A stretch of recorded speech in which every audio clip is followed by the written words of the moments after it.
Hello and welcome back to my garden. I'm holding this shade cloth up here because it's a little windy and the wind is trying to push down the shade cloth.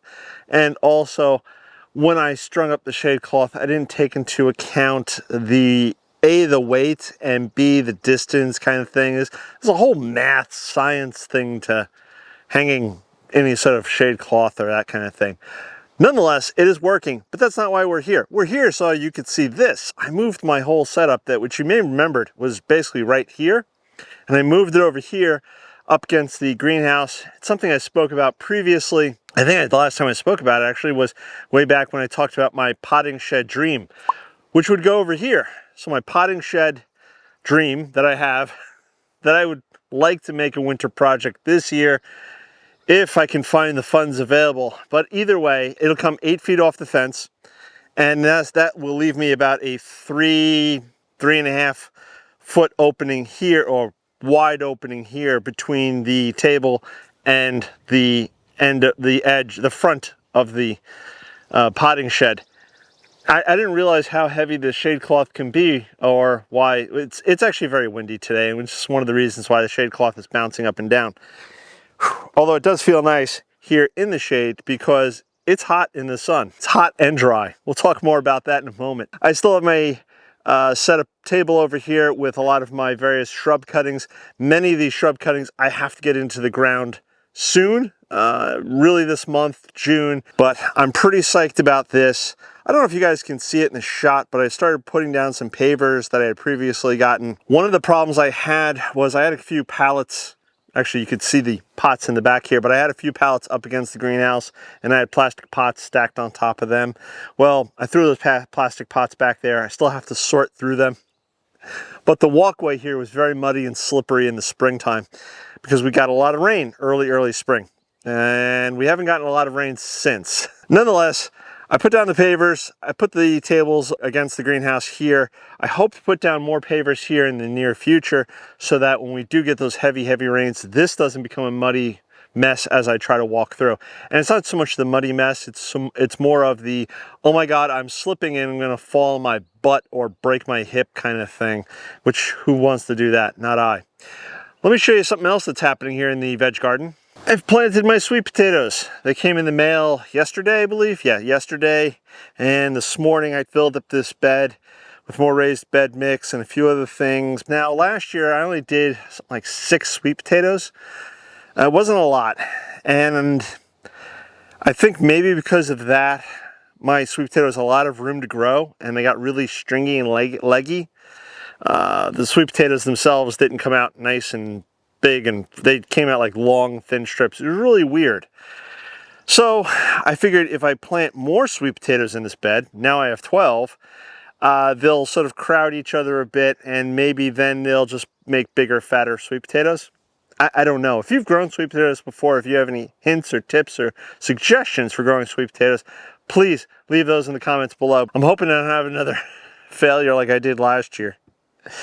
But yes, the sweet potatoes are planted and well watered in, and I'll come back this evening and I'll water them again because it's going to be 90 today, really hot, and it's actually feeling quite dry. And because it feels so dry, I have to go water all of my trees because, as I mentioned a second ago, we haven't had significant rain in quite a while, and I have quite a few new trees this year that I've planted out. I might have even done a video or two about planting some of the trees, but nonetheless, the trees need water. So let me show you how I water all my trees. Okay, so I have my lawnmower here, which thankfully has a nice connection point on the back side of it. And I have my Gorilla cart right here with a 35-gallon water tank attached to it, just strapped down. It's nothing fancy, nothing elaborate. And at the back side of it, I simply have a simple valve with a little downspout. And what I do, so I grab my 2-gallon Hawes watering can, fill that up, and each tree gets 2 gallons of water. Now there are some plants that I won't give 2 gallons of water to simply because they're just too small and it's almost a waste, but a lot of the larger trees I'll give 2 gallons of water to. So I fill it up, pour it down, easy peasy, lemon squeezy. This setup right here is something I've had for a few years now, and again, it's just a 35-gallon water tank bought off the interwebs. And like I said, I just fill it up, I drag it around, I empty this out. Now the question you may be asking is, why do you do this? Why don't you just water with a hose? A lot of my hoses don't go as far as I'd like them to. And I'm not going to install miles of, I also don't have the money to install miles of water piping and valves and stuff all over the property. But newer trees that I have that I've just gotten this year, or they're still fairly young from last year, I definitely want to make sure I get them the water they need so they're not overly stressed. And again, from my understanding, and if you guys think I'm wrong, please leave a comment below, but a stressed plant can lead to disease, can lead to damage from other things. Insects can attack a stressed plant because it's in a weakened state.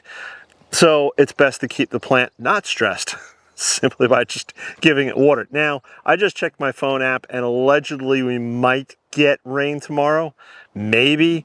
There's something like a 50% chance. Hopefully we get more rain towards the summer months, but I'm going to stop talking and start watering. Here we are out in the orchard, and right in front of me here are two of my pawpaw trees. I have a third one off frame there, and probably just on the edge of the frame, if I lined it up correctly, is my fig tree. Now my fig tree is about 3 years old, and with the possibility of us getting rain tomorrow, I'm not going to give it water. I'm going to skip it. This tree doesn't seem too stressed or bothered right now at the moment, so I'm going to leave that alone. But my two pawpaws, I will give water to.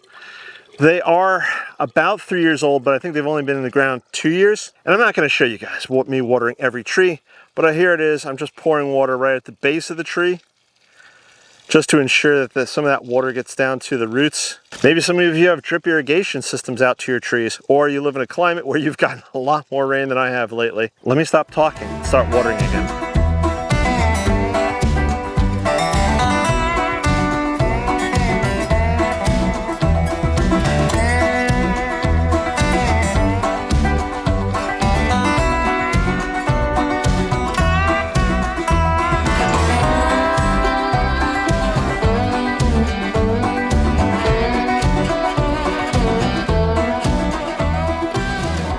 I got the watering done out there. Like I said, try not to bore you guys too much. And this is already a pretty boring channel.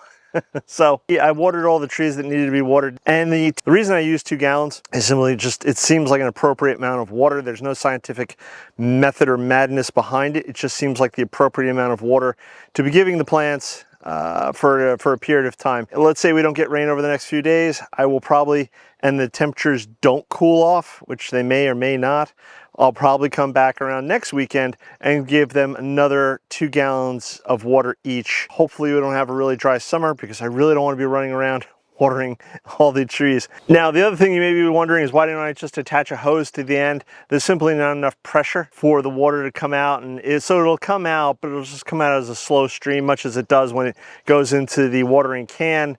And yeah, it's just kind of and then I have to do something with the hose, sort of, you know, coil it up or something. I don't know. It's sort of a pain. Now, I could do the other extreme and turn around and put a battery on there with a battery pump.